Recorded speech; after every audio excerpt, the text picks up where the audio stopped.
Hola, hola a todos. Hola. Y a todas. ¿Qué tal estáis? ¿Qué tal estáis llevando el día 1 de mayo, el Día del Trabajador? Día festivo. ¿Cómo os encontráis? Hoy vamos a hacer un directo con un actor que seguramente todos los que hayan visto las películas de Harry Potter lo conozcan. Es Chris Rankin, es el actor que interpreta a Percy Weasley, es el tercero de los 7 hermanos de la familia Weasley, es el que hace de ¿cómo es? Perfecto, de Gryffindor. De Gryffindor. Es un actor de cine, de teatro y de televisión, y creo que ha sido cofundador de una obra de teatro de un teatro. Uh-huh. Bueno, pues es un personaje bastante interesante, conocido, y esperemos que nos guste saber muchas cosas y muchas vivencias que ha tenido a lo largo de todas esas películas que ha realizado de Harry Potter. Como siempre, después de la entrevista intentaremos traducir lo más brevemente posible pues todo lo que nos ha contado de las preguntas que nos habéis mandado. Intentamos a ver si contactamos con él y a ver qué nos...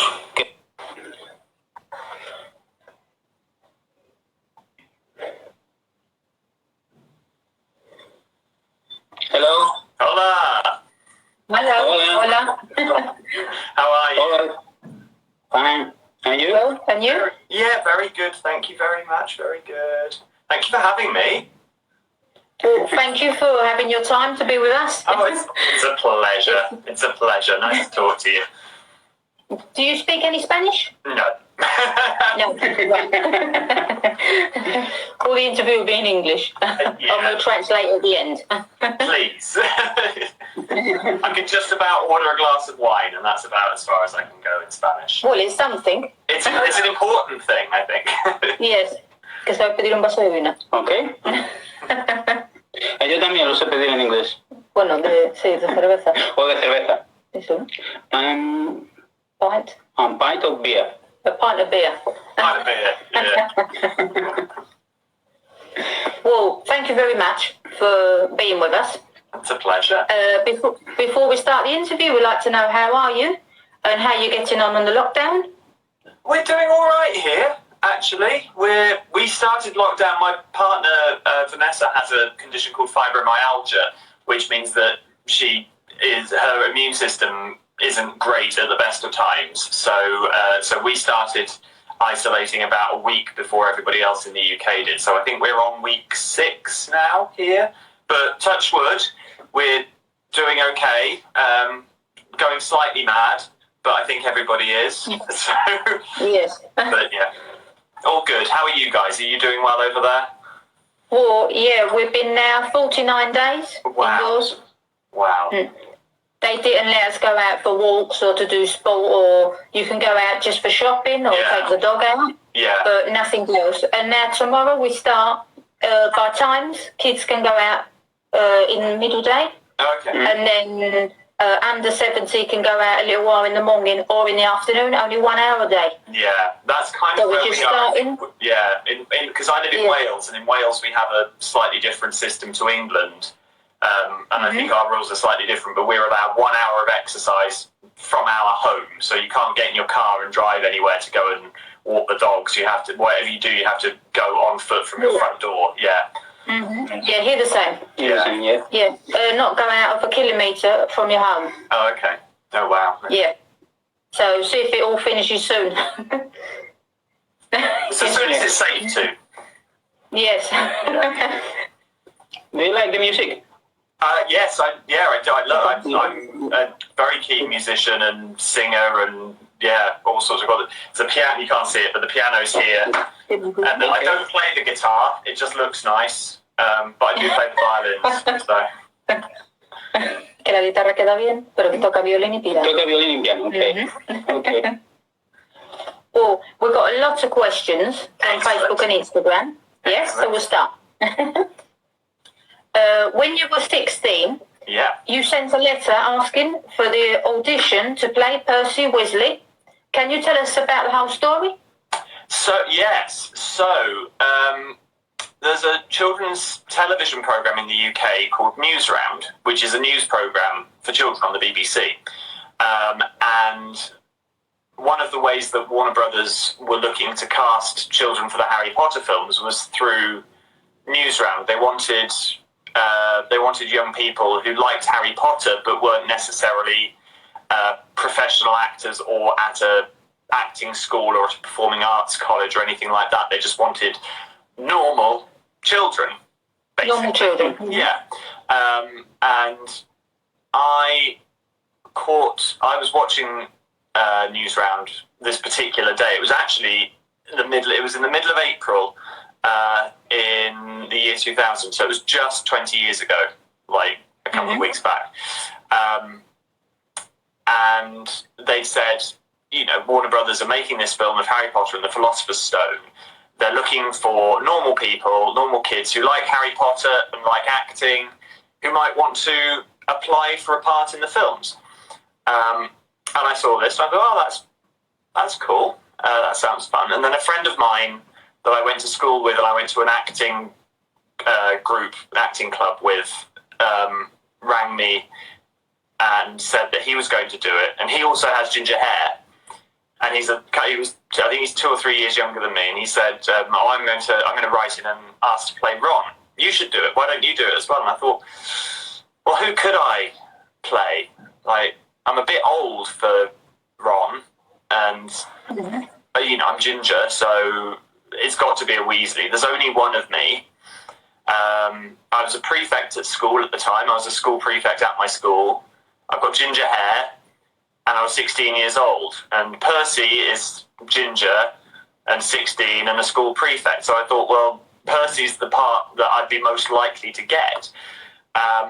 And they'd said on the television, if you don't hear anything in 2 weeks' time, then it's a no. You won't hear, but forget it happened, bad luck.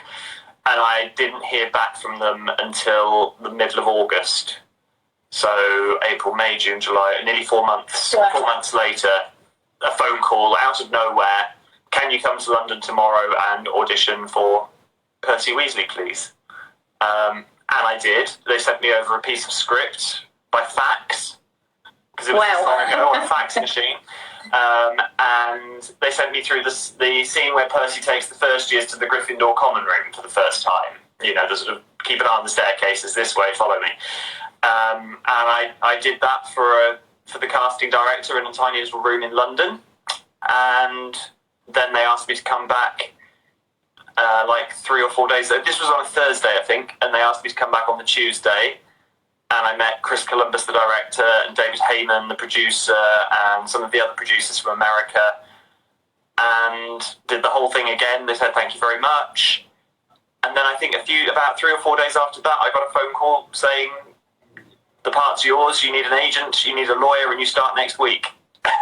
Wow. Yeah. Incredible. It was mad. It was absolutely mad. Yeah. How did you feel having 5 brothers and 1 sister in the movie? That's a lot. That is a lot. I'm an only child. In real life, I'm an only child. It's only me and my mum in our family, so we have a very, very small family. I'm not used to having a lot of brothers and sisters, and the Weasleys are a particularly they've got a lot of big personalities in the Weasley family.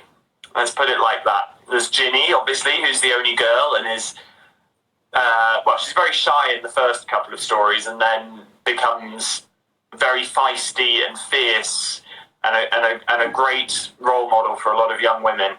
Then Ron, obviously, we know and love very well, but he's Harry Potter's best friend. And then there's the twins, of course, who are, they're a handful, shall we say.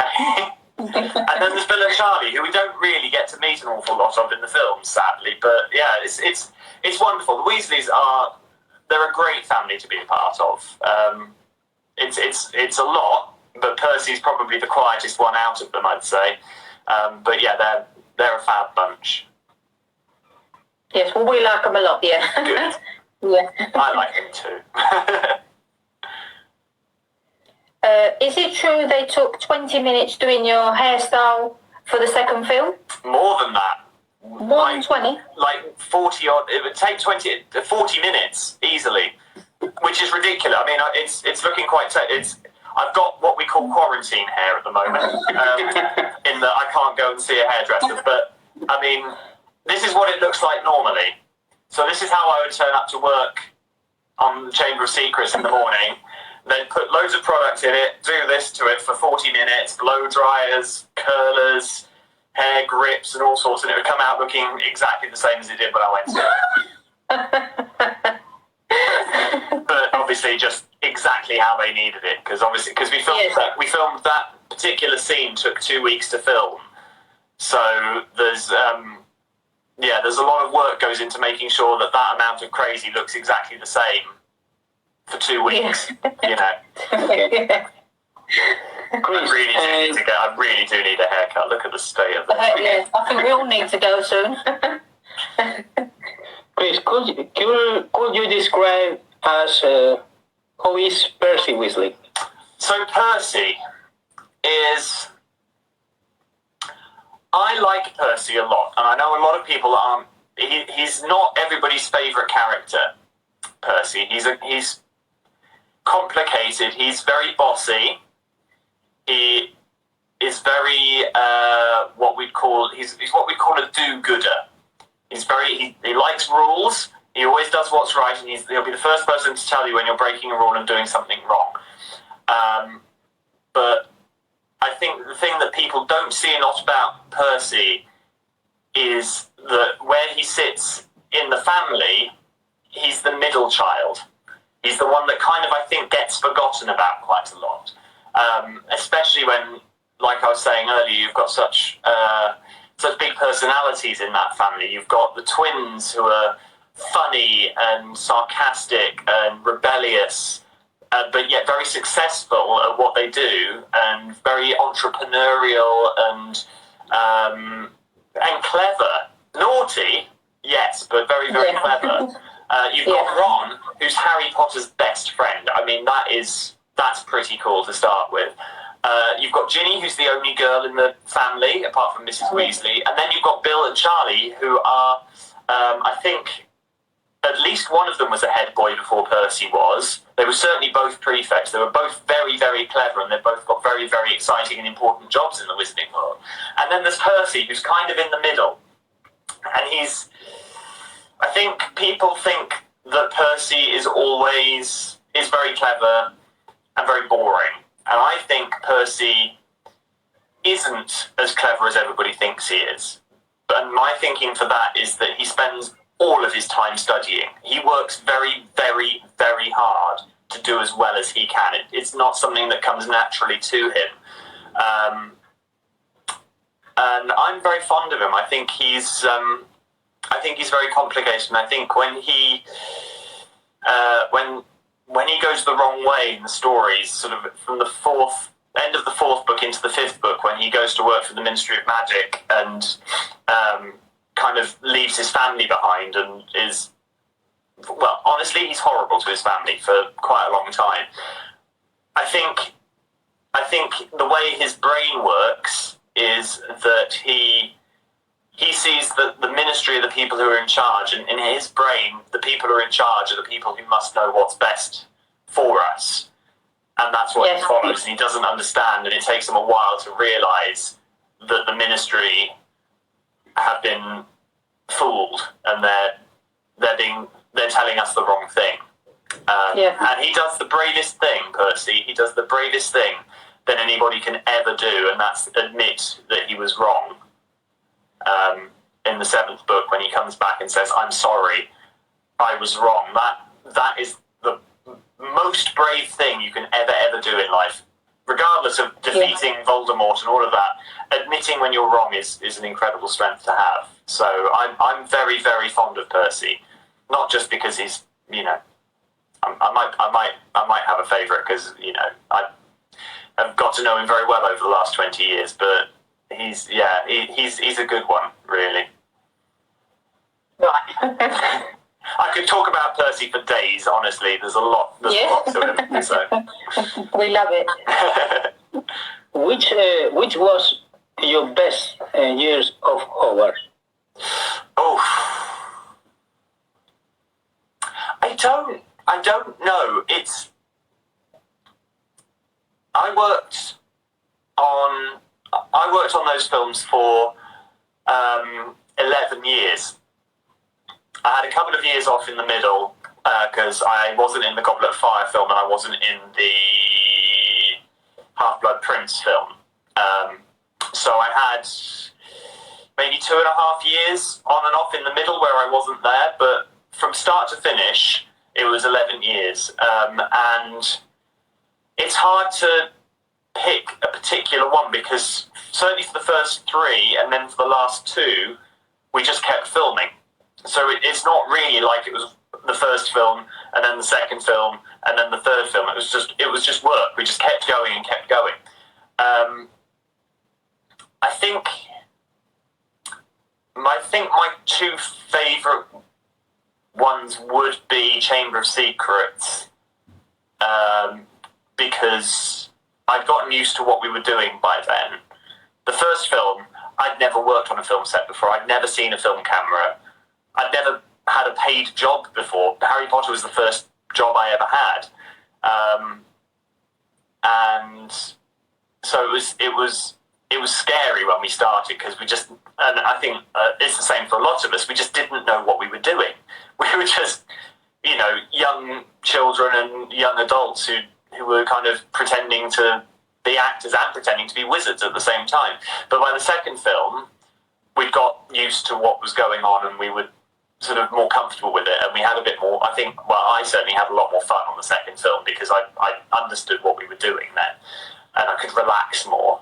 And I think my other one would be the last film because it was a really special experience to be coming to the end of this incredible journey and to be sharing the end of that journey with so many other people that had been there all the way through. It's a remarkable place, the Harry Potter world, because I've worked in TV and film and theatre for 20 years now, and I think Harry Potter's the only job I've done for any length of time where the same people have worked on it for the whole thing. That's not very common in the film industry.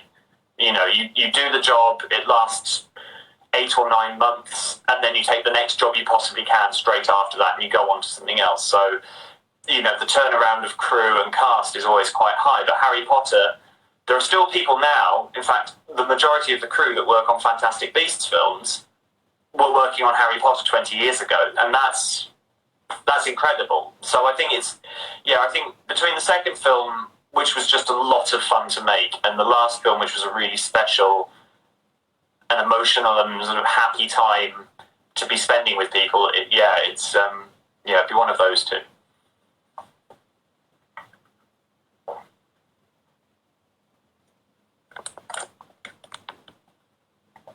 Oh, I can't hear you.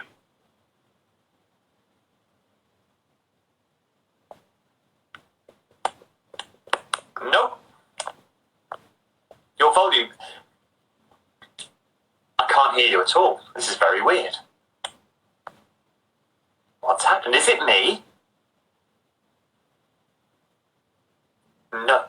Shall I, I'll go away and ask to join again and see if that helps. What?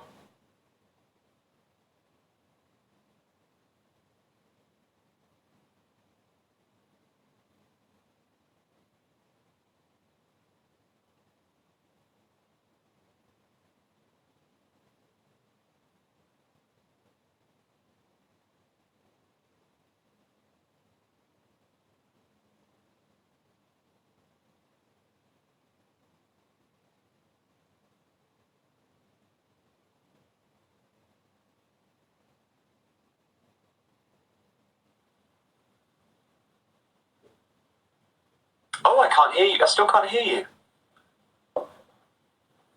What's going on? Can anybody else hear you? Hang on, I'm going to take it off the tripod.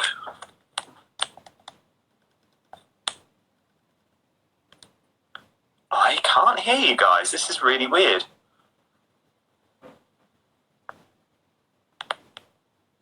I don't know what to do.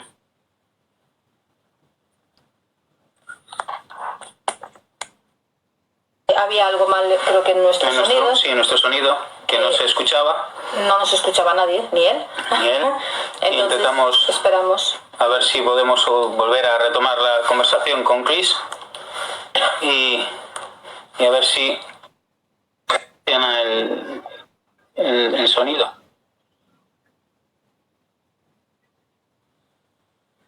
Hello? There we go. Now Okay. Fantastic. No idea Sorry. what happened. Well, I was asking you, how was it to work with Harry, Ron, and Hermione? Oh, they were honestly, they were amazing. Emma Watson, who plays Hermione, was the first member of the cast that I met, because on the first day of work, we used to get a car would come and pick us up from where we were staying and take us to the studios every day. And I was living with friends who lived near the studios, so I didn't have to stay in a hotel. And the car that picked me up that morning, when I got in it, Emma Watson was sat in the back seat already. So we started at exactly the same time. But the three of those three kids, and I still think they're children. I refuse to believe that they're 30-ish now. It's just, that's insane. They were incredible. To consider that, especially Daniel, I have to say, especially Daniel, to consider that at the age of 11, he had the entire weight of a multi-million-dollar film franchise landed right on his shoulders. He was the lead character in this.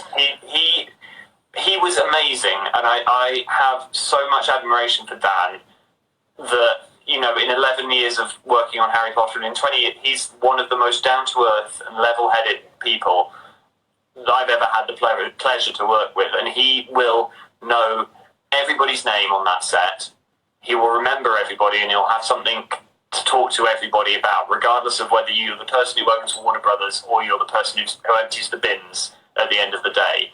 And that is the sign of a remarkable human being to me, that he was the lead actor in this film, holding up the entire franchise with his face on every poster across the world, but would take the time to learn everybody's names and remember everybody and treat everybody absolutely equally. And to be fair, everybody was like that. But considering that Dan had all of this weight on him, I think it's an incredible accomplishment for him to not have gone completely mad, if I'm honest. But they're all, and I know it sounds like slightly like we're kind of told to say it, but we were really lucky on Harry Potter. It was there were a wonderful, wonderful group of people to work with. Everybody, I wouldn't have a bad word to say about a single one of them.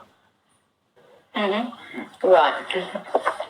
Do you have any good memories making the film? Oh my God, so many. Let me think. I mean, the scene, the Chamber of Secrets, the scene when we're having the breakfast and Errol the Owl flies into the window with the hair. That was two of the funniest weeks of my life, working with Julie Walters, who plays my mum, Mrs. Weasley, and Mark Williams, who plays Mr. Weasley. They're two of the funniest human beings ever, and getting to see them messing around and making up lines and saying things to make us laugh was just an absolute joy. And it was special because that was just us Weasleys together. That was a really special couple of weeks filming that. Filming the Battle of Hogwarts at the end of the end of the 8th film, at the end of the 7th story, when there's that courtyard scene where Voldemort arrives back and Hagrid's there with Harry's body in his arms, and then the battle commences, and there's hundreds and hundreds and hundreds of us there, and it was that. I mean, memories like that. That's not something that happens every day on any job. When there's 400 people having a battle with wands, and there's explosions going off, and owls flying here, and Death Eaters flying there. It's every day on Harry Potter was an amazing day, because every day there would be something utterly ridiculous happening that you couldn't possibly imagine would ever happen. Yeah, it's you go to a magical school and you make a film about wizards. Every day something absolutely ridiculous is going to happen. Whether it's an owl that's trained to fly with a broomstick in its claws and land on a table, or whether it's watching people filming Quidditch, or talking to an imaginary ghost that turns out to be nearly headless Nick, or walking through a portrait, or standing on a staircase that moves. Every day was something ridiculous and wonderful, and just and then of course there's the cast that would come in. One day you'd be working with Julie Walters, and the next day it'd be Alan Rickman and Maggie Smith. It's just every day was an amazing day on Harry Potter, and nothing. It was great. Yeah. How was it having the responsibility of being the head boy of Gryffindor? I mean, I take that job very seriously, as you know.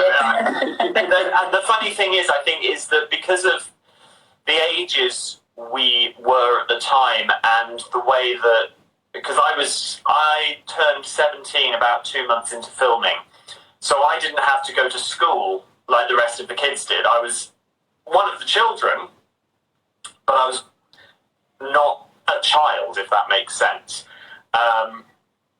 So while the younger kids all had to go to school and learn real life lessons for, I think, 3 or 4 hours a day, I didn't. Because I was that little bit older, there was myself and Sean Biggerstaff, who plays Oliver Wood, the Quidditch captain. We were the 2 older kids. Everybody else was, I think, 14 down to 10 years old. So I did kind of take on that school prefect head boy role, because you're the older kid, and you kind of do that kind of slightly naturally. I don't really know. I'm sure they all have vague memories of me being a really boring person at times, going, stop messing around. But maybe that's just me. Maybe it's just who I am naturally. I don't know. Was the Weasley home so magical like we saw on the films? Yes. Yeah, I mean, it was a film set, so it was, when I filmed it, because I didn't get to film in it in the, which one is it where the Death Eaters turn up? It's either the 5th or the 6th one, I forget. 5th one, I think. But in the Chamber of Secrets, we filmed it all in a studio at Leavesden Studios, so it was just the inside of the house, but it was the whole of the downstairs floor, so you could walk in through the front door, and then you'd have the living room, and then sort of the fireplace in the middle, and then the kitchen round the back, and the whole thing was complete. And then there was a staircase that went upstairs. There wasn't an upstairs that I remember, but you could walk up the stairs so that you could come back down them, obviously. But everything in there was just like it should be. Like, you could go into the drawers in the kitchen. Not that anybody ever did, but if you opened a drawer, it would have knives and forks and spoons in there, or an egg whisk, or a wooden spoon, or, just in case. It was all real, and like the art department who decorate all the sets, they had like their little brothers and sisters, or their children, or their nieces and nephews, or grandchildren draw pictures of like the Weasleys and stuff, so that there would be pictures drawn by kids up on the walls that were obviously done by the younger Weasleys when they were little, or things like that. It was a wonderful, wonderful set. It was also the hottest set I've ever been on in my life, because it's like based on a sort of typical English cottage, isn't it? It's all, the ceilings are really low and wonky, and it's all quite small, and obviously there's a lot of us there, and a film crew. So, you know, there's 7 Weasleys plus, there's 5, Ginny, Ron, twins, Percy, 7 Weasleys, then Harry, so 8 characters, and then a film crew of probably 20, 30 people crammed into this room. And we filmed that scene in Chamber of Secrets in the middle of July, in the middle of a heat wave. So it was, and we were all there in our woolly jumpers and our big cloaks.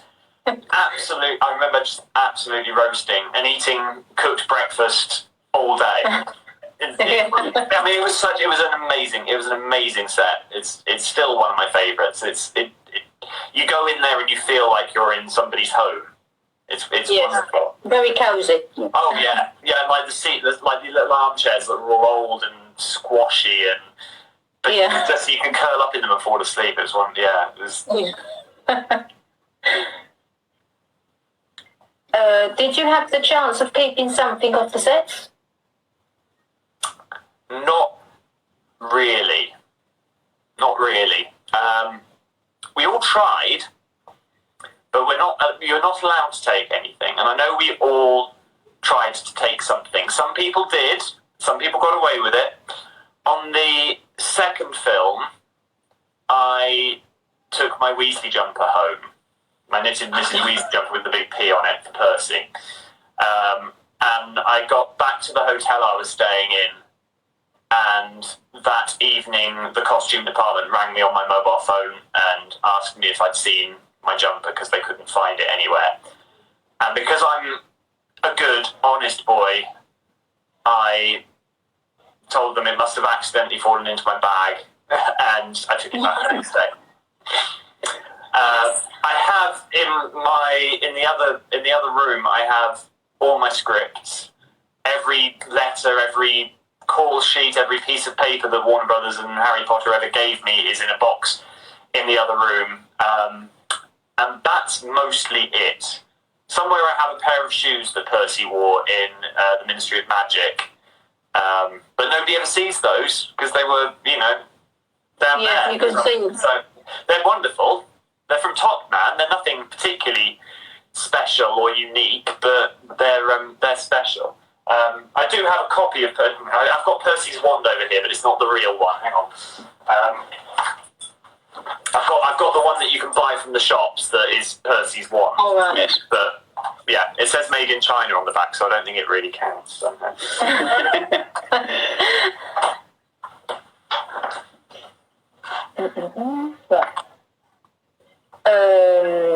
How did you feel when you received your magic wand? And at the end of the set, did they give you it? No, they didn't. No. We had to sign our wand out every day. You would arrive on set, and the guy who was in charge of the wands would give you your wand, and then tick a box next to your name to say he'd given you your wand.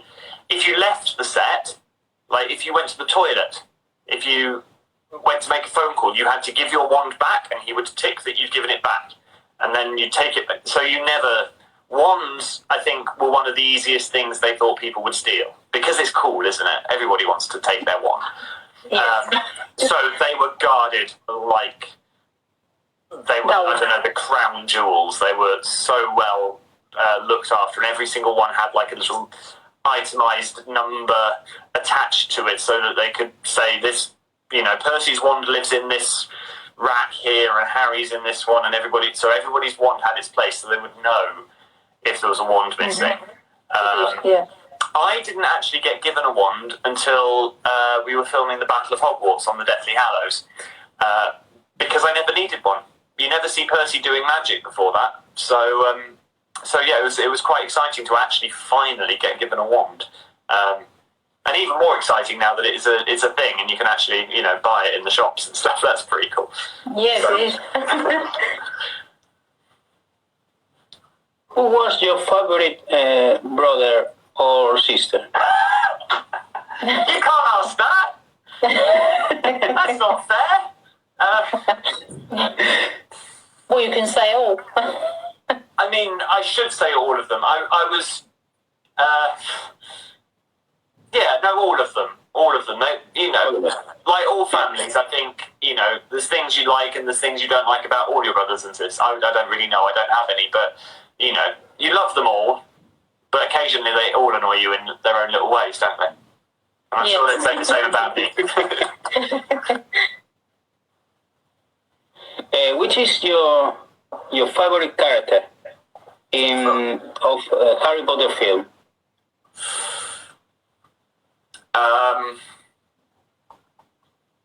Apart from Percy, obviously, I think it's Professor Snape. Yes.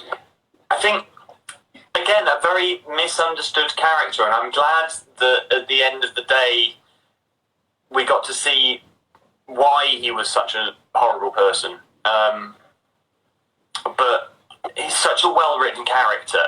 You dislike Snape so much in the early books, and then as you come to understand him, you feel so sorry for him, and then at the end of his story, it's just heartbreaking. And I think in the film, I was worried when I read that book how they were going to do that storyline justice, and I think they did it incredibly well. I know they changed it quite a lot for the film, but it was really emotional when we lose Snape in that film.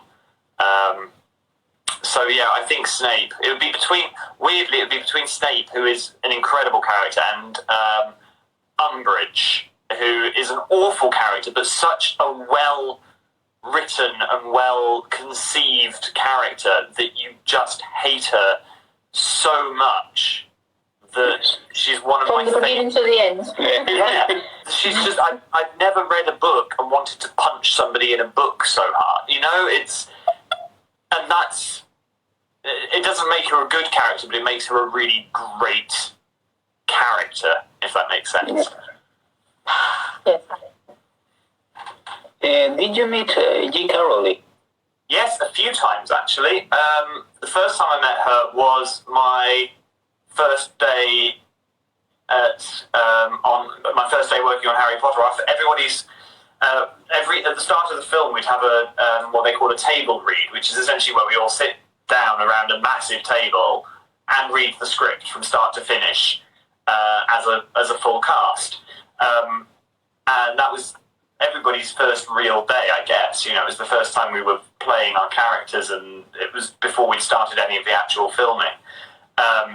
And all the important people from Warner Brothers were there, the casting agents, the directors, obviously the producers, and all as much of the cast as they had at that point, which was pretty much all of them. There was Maggie Smith, Zoe Wanamaker, Richard Harris, Alan Rickman, Robbie Coltrane, all these great actors, and all these little young kids and us looking absolutely like, what are we doing here? This is insane.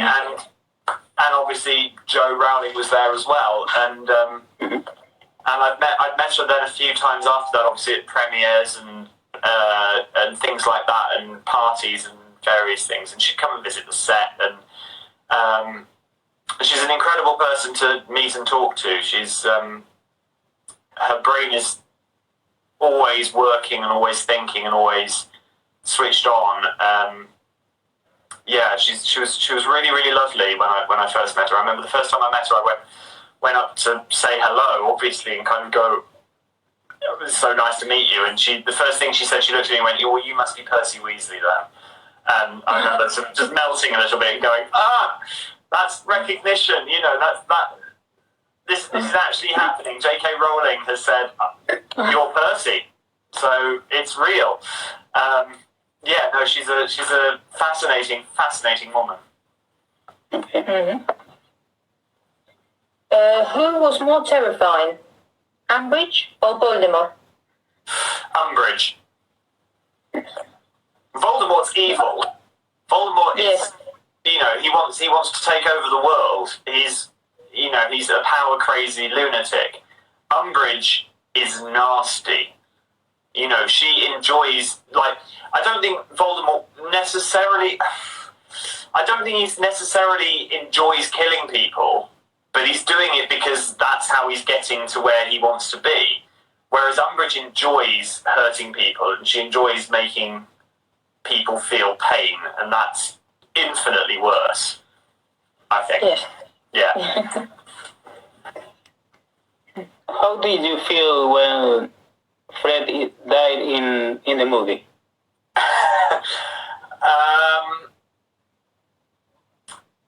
I had, before that book came out, I had a feeling that it was going to be one of the twins that died. Because, and this might be the slightly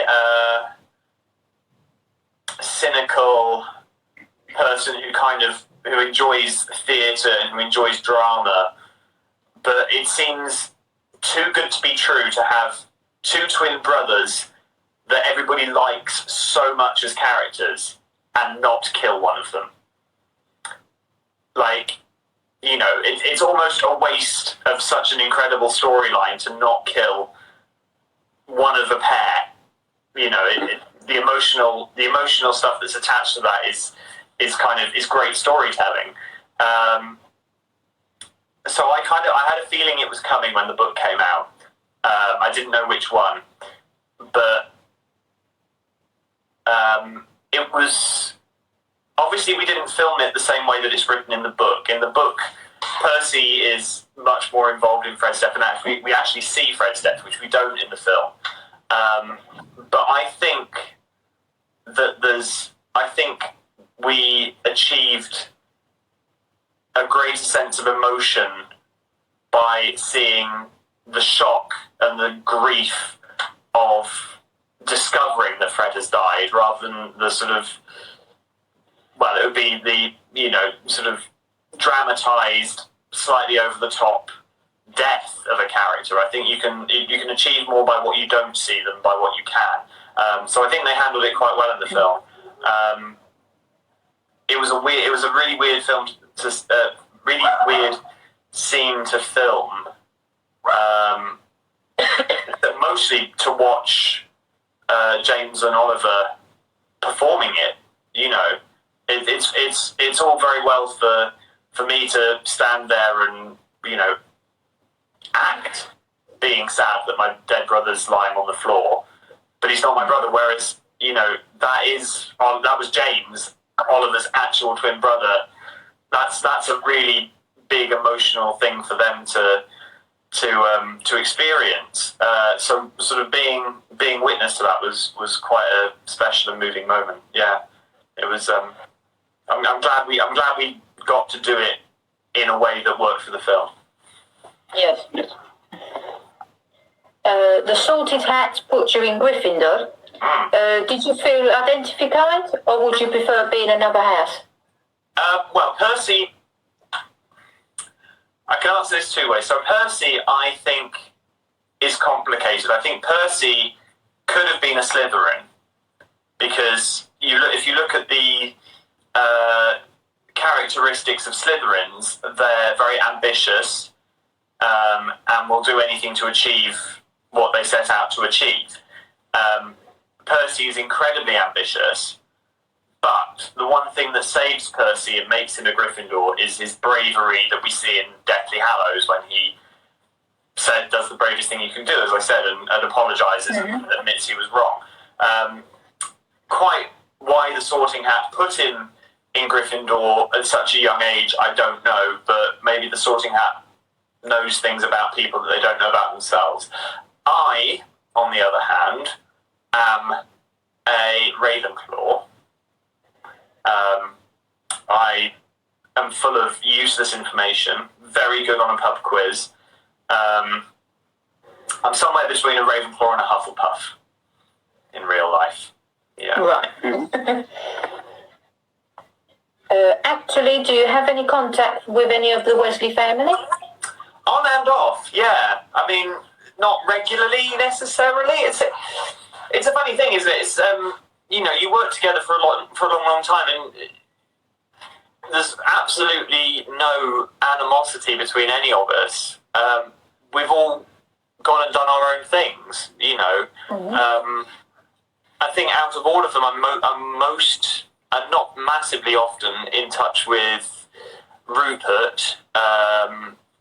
And, you know, there's some very exciting news from Rupert and Georgia, his other half, that they're having a baby, which is really, really cool. Yes, we saw. Yeah. And weirdly, Georgia, his girlfriend, partner, they're not married, I worked with Georgia when she was 11, so I've known Georgia longer than Rupert has, which is weird. We did a job together when she was a kid. So yeah, I haven't seen the twins in forever. I haven't seen Julie or Mark in ages either, but kind of, you know, we've got mutual friends that we kind of pass messages to each other through, and, you know, I saw somebody not that long ago who said, "Oh, Julie sends her love," and I said, "Oh, send it back," and, you know, you kind of keep in touch through the business, I guess. But it's a bit like when you leave school. You know, there are people that you'll be lifelong friends with, and you will ring up and you'll go to the pub with, or you'll see them and, you know, they'll invite you to their birthday party or whatever, or their wedding, or, you know, and then there's people that you'll catch up with occasionally. If you're in the same place at the same time, you'll go, "Oh, I'm in London, why don't we meet for a drink," or whatever. And then there's people that you're friends with on Facebook, but you don't really have much in common with. And then there's people you just don't have anything. You don't have anything against them, but you just don't have anything in common. So, you know, it's exactly like school. You know, everyone's a great bunch. I see there's people from Harry Potter that I see on a really regular basis, and I talk to. Some people I talk to daily. Some people I see 2 or 3 times a month. Some people I'll go years and years and years and we won't see each other. Yeah. It's like life, right, isn't it? Yeah. I think that happens to everybody. Yeah. Some people you lose touch with, just, you know. Yeah. Even with family sometimes. Exactly, yeah.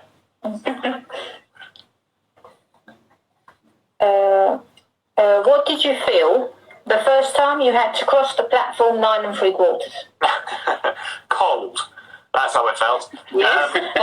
Well, that scene is obviously that is supposed to be the 1st of September, the day that everybody goes back to Hogwarts. We filmed that in January because it was the quietest time to film at King's Cross Station. So we're all wearing, you know, summer-ish light clothes, not warm clothes by any stretch.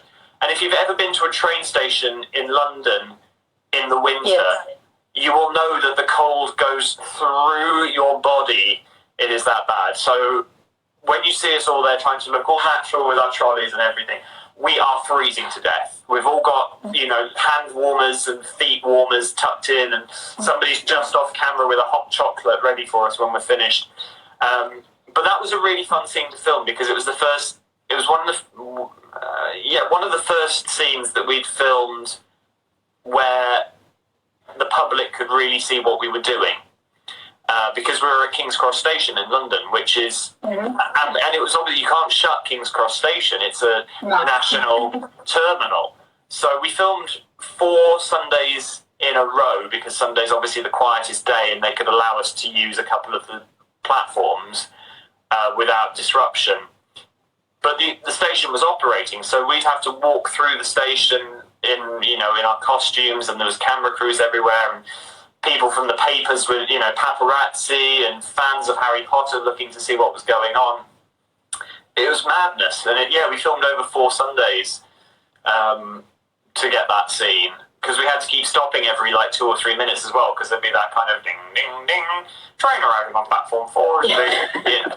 So, it was a lot of fun. And it's a lot of fun getting to run at full speed at a brick wall and hope for the best. I didn't have any accidents. I'm very pleased. Did you fly? I did not. Did all right.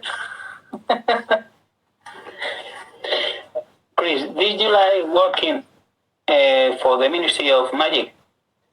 Do you know what? Yes, I did, actually. And the fifth film was the first film that I wasn't a Hogwarts student anymore. It was the first film that I was a ministry employee. And it was a lot of fun because I'd been away for 2 years to start with, because I hadn't filmed Goblet of Fire, and I'd been working on I'd done a couple of TV jobs, and I was doing a play at the time as well. But it was the first time that I'd worked on Harry Potter as an adult and not as one of the children. Mm-hmm. So for the first 3 films, I'd been playing a Hogwarts student. So I was the oldest, really, of the kids. And then when I came back onto the 5th film, I was essentially the youngest of the adults. I wasn't really working with the kids. I was getting to hang out with Michael Gambon and Imelda Staunton and Robert Hardy, who played Fudge, Minister of Magic, and all these amazing actors whose careers I, watched and learned from and admired. And I'd get to sit and chat with them and listen to them talking about their careers and stories that they had from working on other things. And it was a lot of fun getting to be a ministry worker, because it kind of changed the whole dynamic of what I was doing there. I got to learn a lot more, I think, on the 5th film, even though I wasn't really in it very much in comparison to the earlier films. I got to kind of do a bit more grown-up stuff, which was a lot of fun. Yes, it is. Have they ever called you Percy or Weasley in the street, or thought it was your real name? I don't think anybody ever thinks it's my real name, but I often get called Percy because people aren't necessarily sure what my real name is. And that's fine. That's totally fine. And I know a lot of actors get really annoyed when people sort of call them by their character name, especially if they're, I don't know, in like a soap opera on the television or whatever. If they're in EastEnders or Coronation Street in the UK, it must be really annoying to be eternally known as your character. But I'd rather people recognise Percy than didn't, if that makes sense. I'm glad. It's always a nice thing to be recognised. But yeah, I've got used to answering to Percy. Yes, it's your other name. Yeah, I am Chris. But when I grew up, in Norfolk in the east of England, and it's quite a rural. It's quite a sort of rural countryside area. So not an awful lot went on where I grew up. So when I got Harry Potter, it was a big deal for the area, for where I lived, for the town I lived in. It was a big thing. But at the time, Harry Potter was still just about new. I think the 4th book had just come out, so people kind of were getting Harry Potter, but it wasn't this enormous thing. So people would always just shout, "Oi, you're that guy from Harry Potter!" So, which is why my YouTube channel is now That Ginger Bloke, was because people would be like, "Oh, you're that ginger guy from Harry Potter." Yeah, you get used to it. It's fine. I'll take it. I am that ginger guy from Harry Potter. Yes. One of them, anyway. Can you tell me if it's true you had 3 pigs as pets? Guinea pigs, yeah. Guinea pigs. And you called them Fred, George, and Dumbledore? I did. This was before I was in Harry Potter. So we lived in a small village in Norfolk, and just one day I must have been. I'd been reading Harry Potter. I was a fan of Harry Potter anyway. I loved the books when they came out. So I must have been 14 or 15, and just one day, out of nowhere, these 3 guinea pigs arrived in our garden. We don't know where they came from. They must have escaped from somebody else's house, or from the rabbit hutch in somebody else's garden. But there were 3 of them. 2 of them were ginger, They had the same colour hair as me, and one of them had this really long, curly white hair that kind of turned up on the ends. So because there was two ginger ones and one with this kind of long white hair, I called them Fred, George and Dumbledore. Because why wouldn't you? Did you any time tell them that you had 3 guinea pigs with those names? I don't know that I did. I don't remember telling them. Maybe I did, I can't remember. It was a long time ago. Yeah.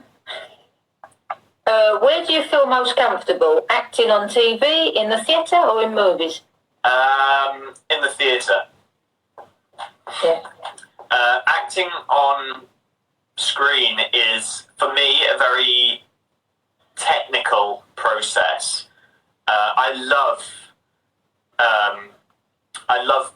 filmmaking, and I love the process of TV making and filmmaking. It's very similar these days.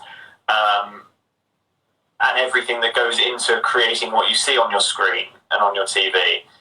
But from an acting point of view, I find it, I don't find it particularly enjoyable because there's so much else that has to come together. It's about getting everything perfect at the same time. So when you're filming something, as an actor, I might give the best performance I've ever given on the first take, but the camera angle might be not right. You know, it might be that I've given it and it's like that. Yes. Or whatever.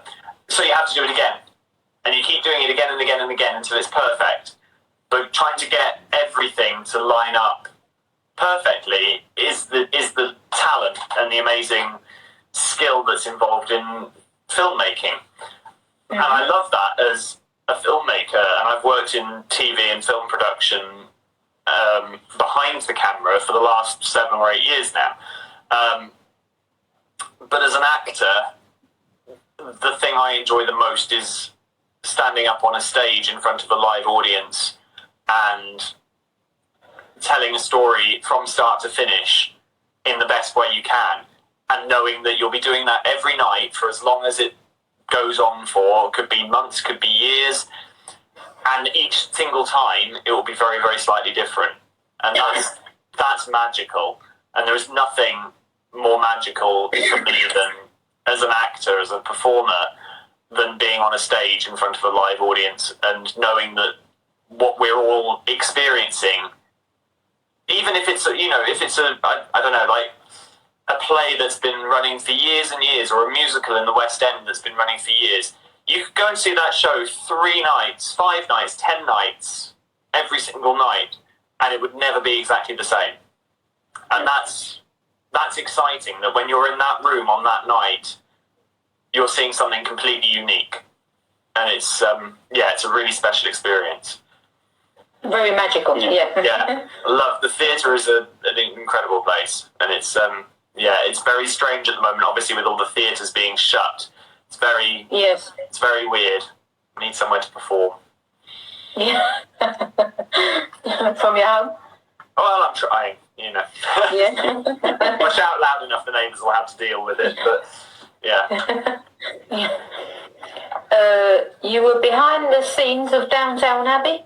I was, yes. I worked on Can you tell us a bit about your experience doing that? Yeah, so Downton Abbey, I worked on the final season, the 6th season, the final TV season before they then made the movie.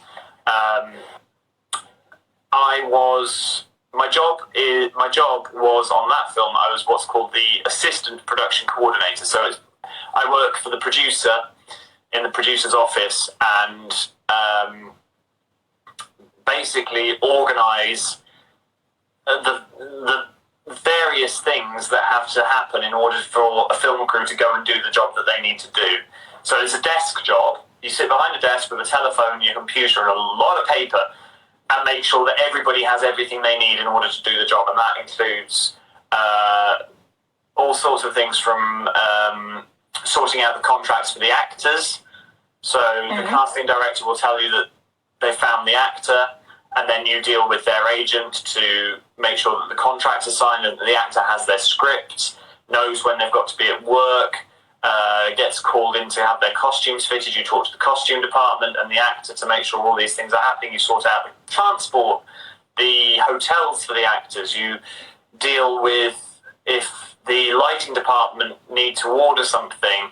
Quite often they'll come to you to get it sorted and organise it for them. So it's a job I've been doing for 7 or 8 years now on various things. I've worked on Downton is probably the pinnacle. Oh no, I don't know. I've been doing other things for the last 2 years, but before that I was working on a BBC show called His Dark Materials that's doing very, very well. I worked in the development of that, so I worked on getting everything together. I was working with in the development, so sort of before it started working on the TV show, I was working with the writers and the agents and the producers to try and get everything together, so we were in a place where I could pass it on to somebody else to start production. Yes. But it's a very different job to acting, but you get such an incredible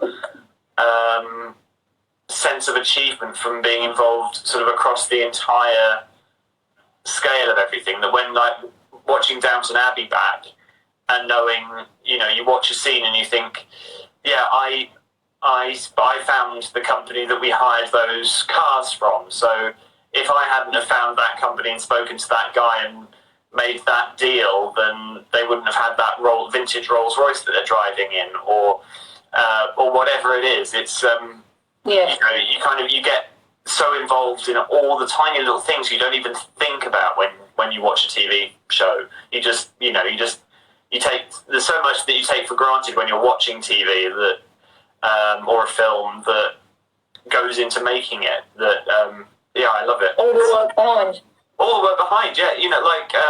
I can't remember how many people we had working on Downton Abbey, but it was certainly probably 400 people a day in some way. On Harry Potter, it's 2,000 people every day working on that film, and that's from the people who clean the floors all the way through to the people, the props guys, the costume, the set builders, the designers, the actors, the director, the producers, the assistant, the visual effects people that you never even see because they're working off in Hollywood or in China or wherever they are. There's thousands and thousands of people. It's incredible. Yes. Do you feel it's more difficult doing that or being an actor? They're difficult in different ways. Everybody sees what you do as an actor. Your career is very visible because your career is being seen. It's performing in front of people. When you work in production or when you work in the other side of it, there's it's still difficult, and there's an awful lot of stress and an awful lot of pressure at times to get things right, because you're working for people who have very specific visions of what it is that they want to create, and it's your job to try and fulfill those to the best of your ability, and the budget's ability as well, of course, because everything costs money, and at the end of the day, there's only so much of it to spend on everything.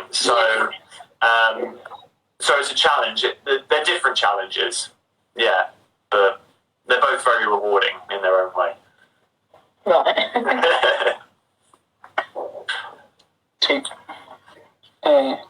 Have you ever been to Spain? I have been to Spain. I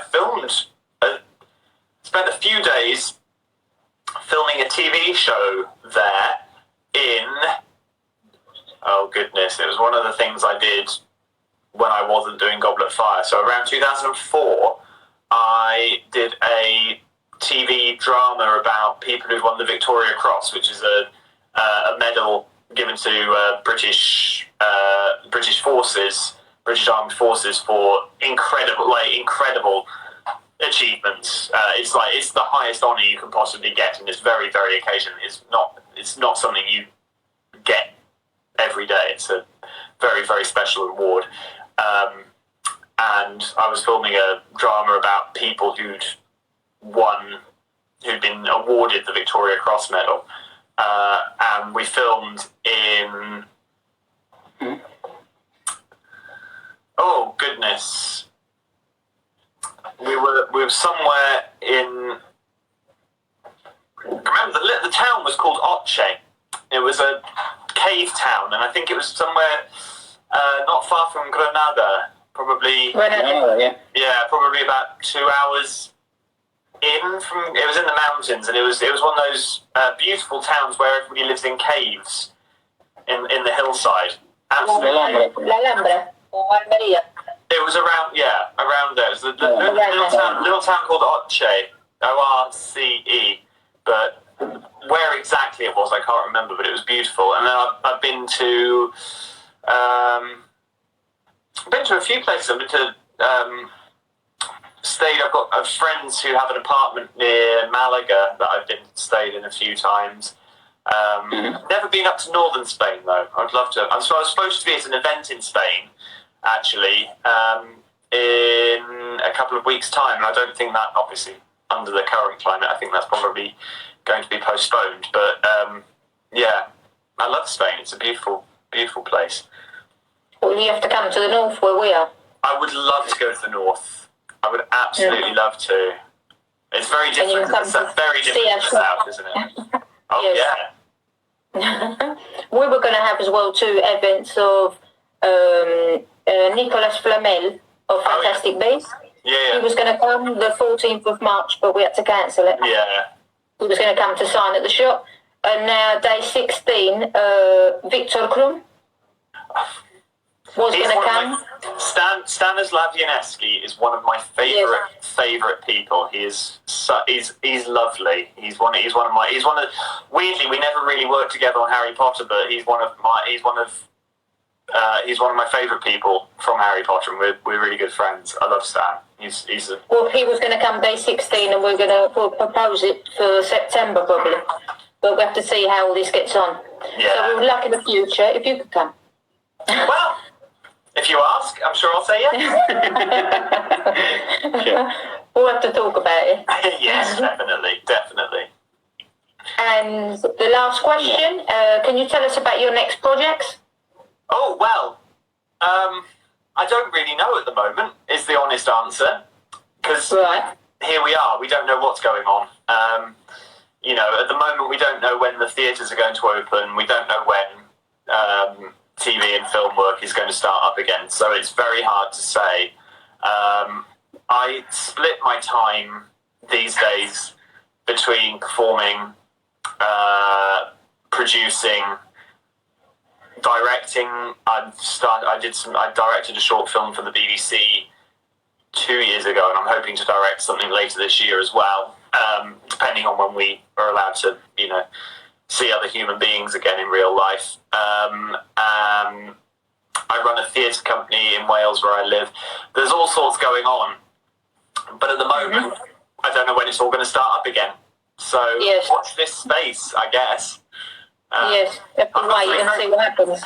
Very exciting, something that's coming out on my YouTube tonight, though, which I'm going to plug now. I have a YouTube channel, which is youtube.com/thatgingerbloke.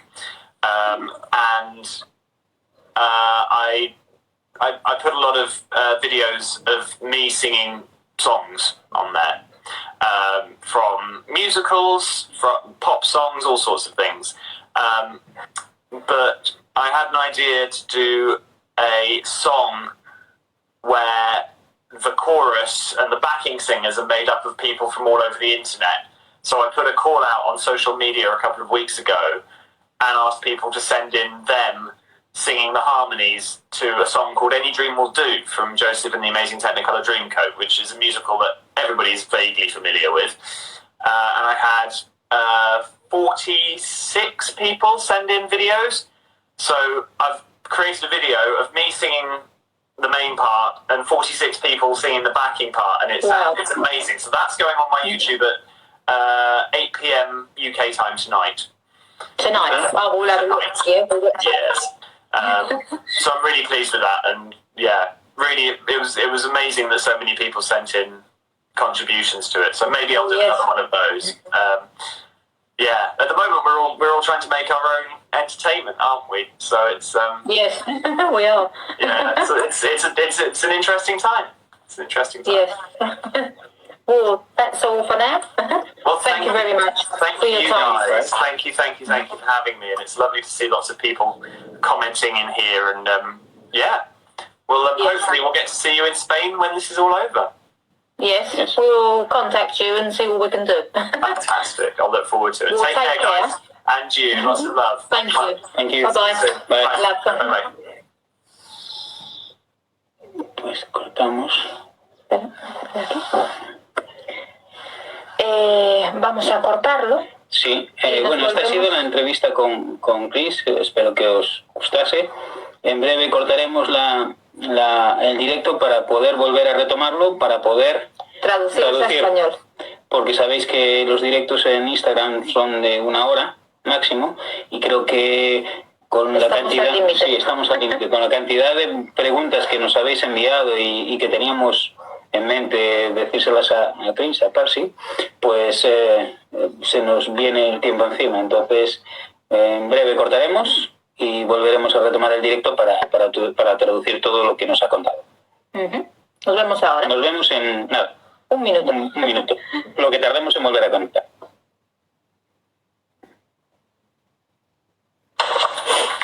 Hola de nuevo. Hola de nuevo. Pues ya estamos aquí con las preguntas que le hemos hecho a Chris. Me ha parecido un personaje, una persona muy natural, muy amigable, increíble, la verdad. Extrovertido. Totalmente. Esperemos que, bueno, sí. Nos dio sensación de que lo conocíamos de toda la vida. Sí. Eso es de ver tantas películas. Sí. Seguro.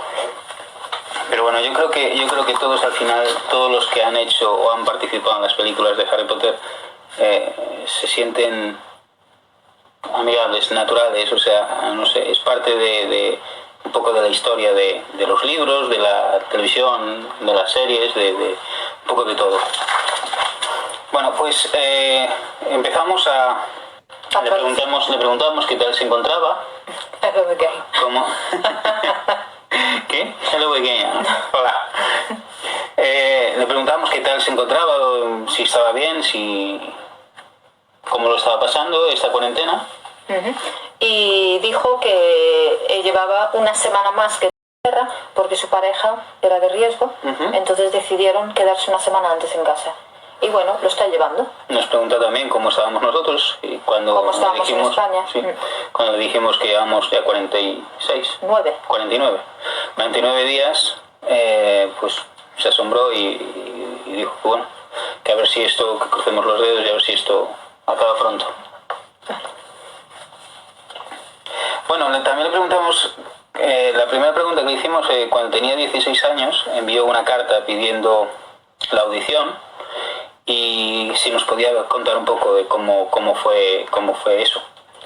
Sí, nos dijo que había un programa en el BBC de Inglaterra, un programa como para niños, y ahí es donde anunciaban que querían niños para los personajes de Harry Potter. Entonces él dudaba y pensaba en qué personaje podría él encajar, y un amigo de él, que también era pelirrojo de colegio, quería ser Ron, y le animó a él a que fuera de Percy. Entonces hizo la audición, decían en la tele que si no sabías nada en 2 semanas ya no ibas a ser el elegido, y lo llamaron 4 meses después. Ah, caray. Y claro, ya daba por hecho que no. Entonces le hicieron ir al día siguiente a Londres para hacer la audición, lo hizo, y al día siguiente lo avisaron de que le cogían y le mandaron el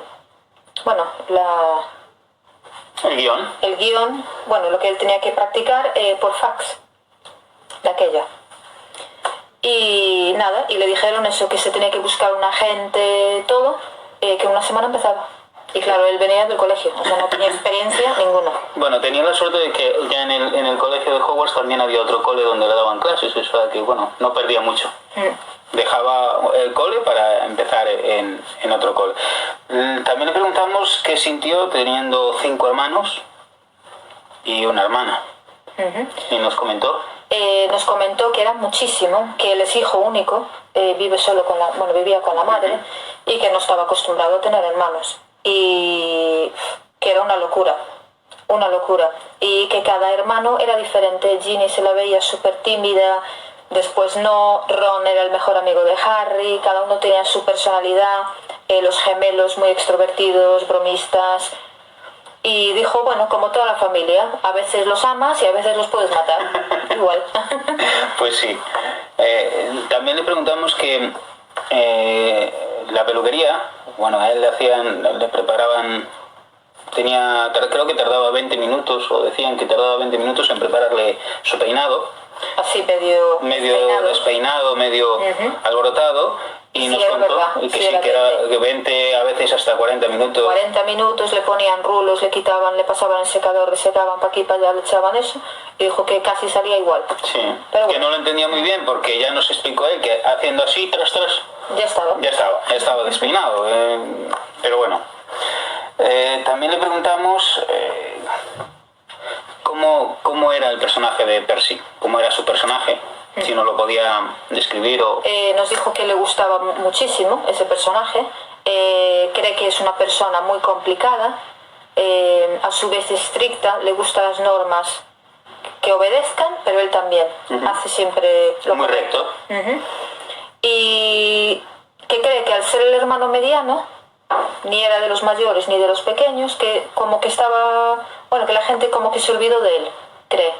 Pero bueno, que a él le gusta. Pues para mí yo creo que es un personaje bastante, que sí parece que pasa desapercibido, pero si no está, falta algo en los libros y en las películas. Es algo... Yo creo que cada uno de ellos... Es una pieza clave de todo el mundo. Sin él no sería igual. También le preguntamos, una de las preguntas que nos pidieron hacerle es ¿cuál fue su mejor año en Hogwarts? Nos dijo que no lo sabe porque, claro, fueron 11 años en las películas. Rodando. Sí, pero que cree que escogería La cámara secreta, porque ya era la segunda película, ya tenían una pequeña experiencia de la primera, ya estaban un poco más relajados, bromeaban, y luego en la última, Reliquias de la Muerte y parte 2. También es su favorita, que se queda con esas dos. Con esas dos, qué bien. También le preguntamos cómo fue trabajar con Harry, con Hermione, con Ron, con los actores. Y nos dijo que sinceramente eran increíbles. El primer día de trabajo le fueron a buscar en coche, casi todos quedaban en hoteles y él tenía unos amigos que vivían cerca de allí, entonces quedó con sus amigos. Y el coche, cuando le vino a buscar el primer día, estaba Hermione sentada allí. Entonces casi empezaron juntos y se llevaban bien. Y bueno, iban casi todos los días juntos, Harry, todos. Y en el plató... Muy bien. También le preguntamos si tenía algún buen recuerdo, alguna anécdota que contarnos, y nos dijo que tendría infinidad. Sí, el que más le gustó fue grabando en la cámara secreta, en el gran comedor. Le pareció uno de los rodajes más divertidos, con lechuzas entrando, saliendo, la magia, todo, o sea, todo. Y después en las escenas de peleas de varitas y cosas,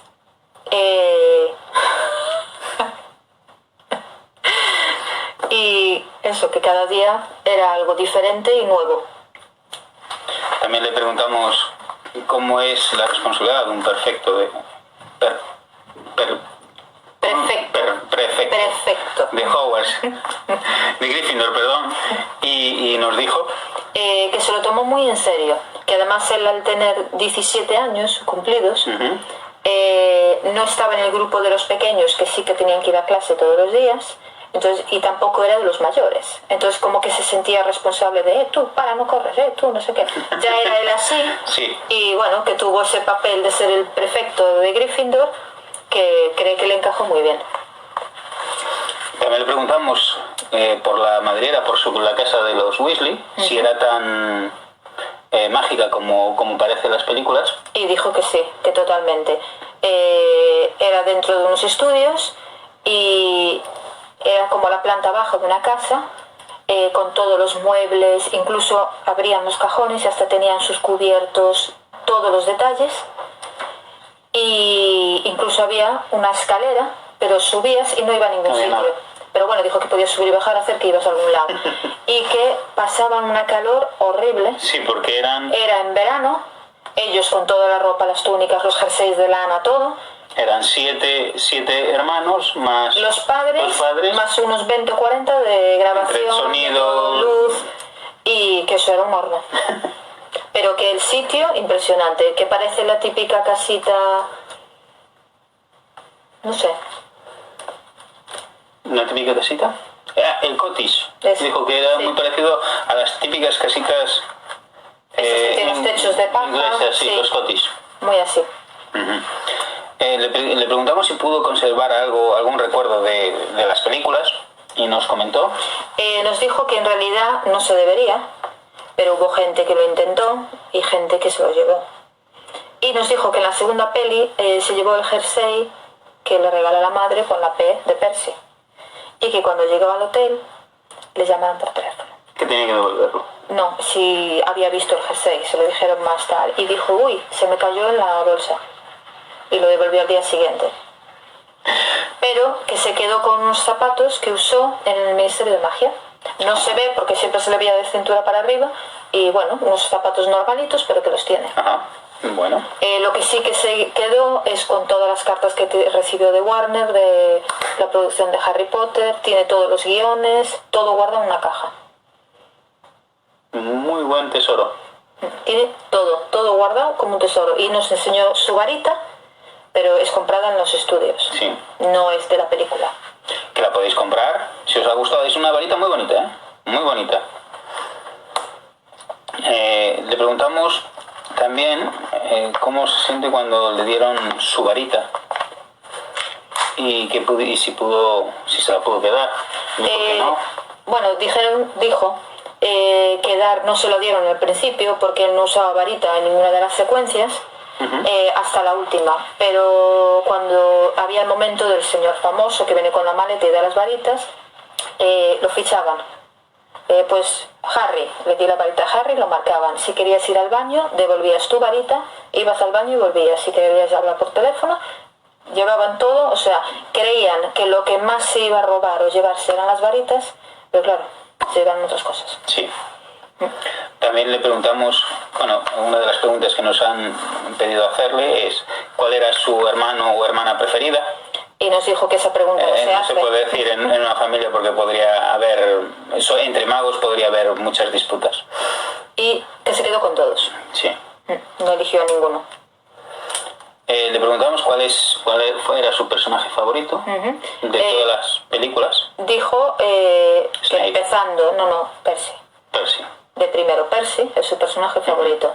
Después se quedaría con Snape porque se veían los libros pensando que era malo y después se ve quién era realmente y los problemas que tenía. Y le gustó mucho también como personaje Dolores Umbridge. Sí. La mala malísima. Dijo que es la primera vez que leía un libro y le daban ganas de darle un puñetazo al libro. Yo creo que todos sentimos eso. Sí, yo creo que sí, que es la más mala de todos. Le preguntamos si conoció a J.K. Rowling. Y nos dijo que sí, que la ha conocido varias veces. La primera vez fue el primer día de rodaje. Se sientan todos en una mesa grande, todos los actores, mayores, los niños, ella, los productores, directores, todos. Y fue allí donde la conoció por primera vez. Y él se acercó a ella para saludarlo y le dijo, tú debes ser Percy Weasley. Y él temblando, sí, y él pensando, me ha reconocido, ¿sabes? Esto es real. Y luego que coincidió con ella muchas veces en premiers, fiestas y otras cosas, que es una persona increíble. Tiene que ser una actriz como la copa de un pino, o sea, una persona... Escritora. Y escritora. Digo, Dolores Umbridge. Pues estamos hablando de J.K. Rowling. Perdón, se me fue. Porque, lo siento, es el directo y estaba pensando ya en la siguiente pregunta. También le preguntamos quién le daba más miedo, o Dolores Umbridge o Voldemort, y nos dijo Umbridge. Sí. Que Voldemort. Sí, que Voldemort. Eres... A ver.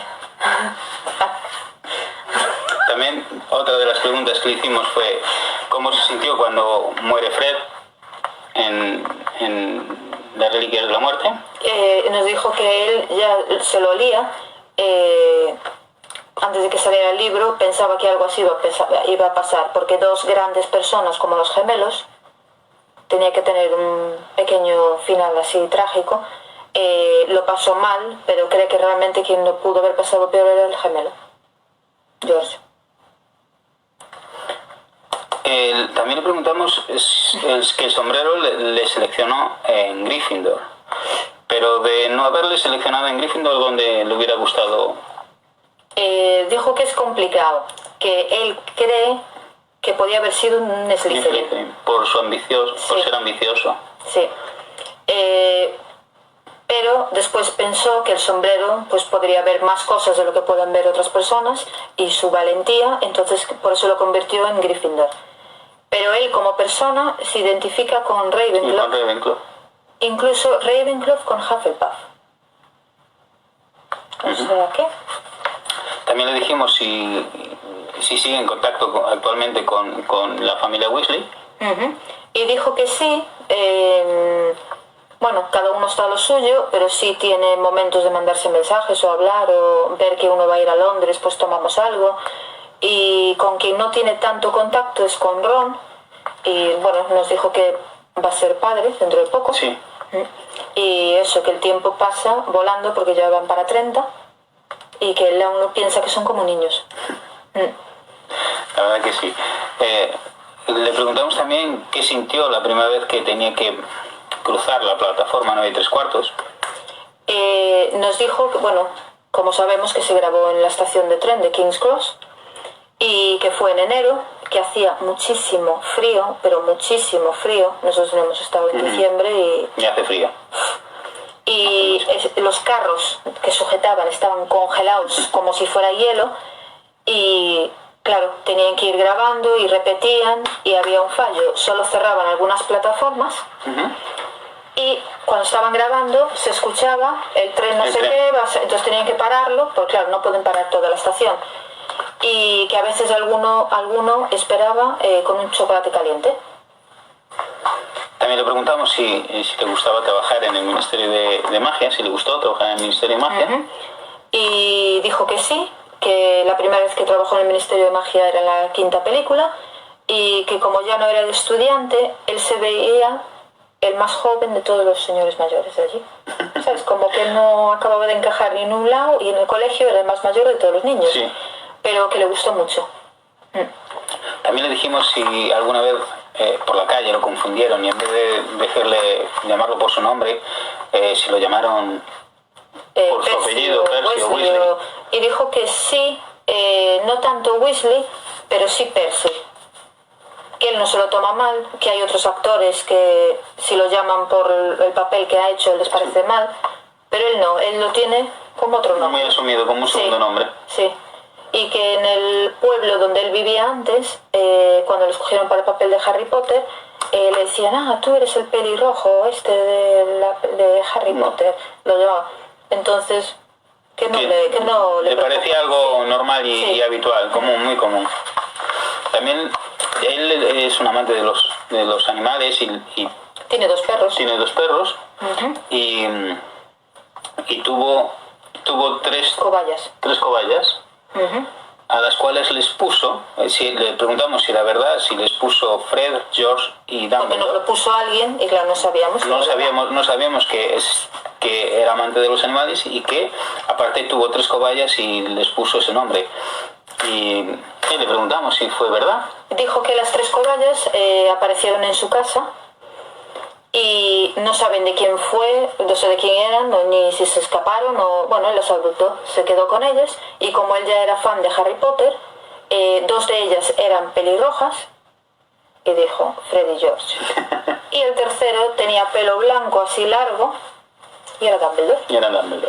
Y le pregunté si alguna vez se lo contó a ellos, que tenía tuvo tres cobayas, y cree que no, y se rió. Le preguntamos, ¿también trabajó en Downton Abbey? Sí. Y si nos podía contar su experiencia. Pues mira, trabajó detrás de los escenarios en Downton Abbey en la 6ª temporada y era asistente del productor. Se encargaba de los contratos, que tuvieran los actores los guiones, que les fueran a buscar los coches, no los hoteles, que tuvieran la ropa, hablaba con la modista si la ropa estaba bien, tenía que estar a cargo de todo. Pues un ejemplo, en Downton Abbey, los coches clásicos, los Rolls Royce, él veía la serie y decía, ¿ves? Ese coche lo conseguí yo, hablé con fulanito y esa, pues a lo mejor no lo tendrían. Entonces es todo el trabajo detrás de las películas, pues lo hizo y le gustó mucho. Incluso le preguntamos si le gustaba más actor o productor, asistente productor. Le gustan los dos. Son muy diferentes y los dos, bueno, trabajos bastante duros. También le preguntamos dónde se sentía más cómodo trabajando, si en el cine, en la televisión o en el teatro.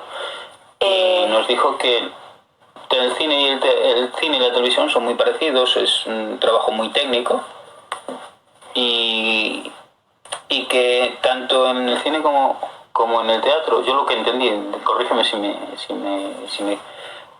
que buscan repetir la escena hasta llegar a la perfección, hasta llegar a la escena correcta en el cine y sin embargo el teatro es mucho más natural, día directo tras día, con el público, día tras día, y a lo mejor la misma escena no es igual el primer día que el segundo. Nunca es igual. Da igual el teatro que vayas a ver, lo vas a ver 10 días seguidos, siempre va a haber una diferencia, nunca sale igual. Eso es lo bueno del directo. Entonces, que se queda con el teatro. Incluso él fundó con otro... Es coproductor de una obra de teatro, de un teatro. Con Jim Reimer, tiene un teatro.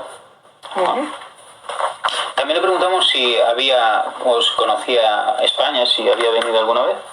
Y nos dijo que sí. Que tiene unos amigos en Málaga, tiene venido alguna vez, y luego estuvo grabando en Granada, pero que no se acuerda del sitio. No la Alhambra, creo que por ahí.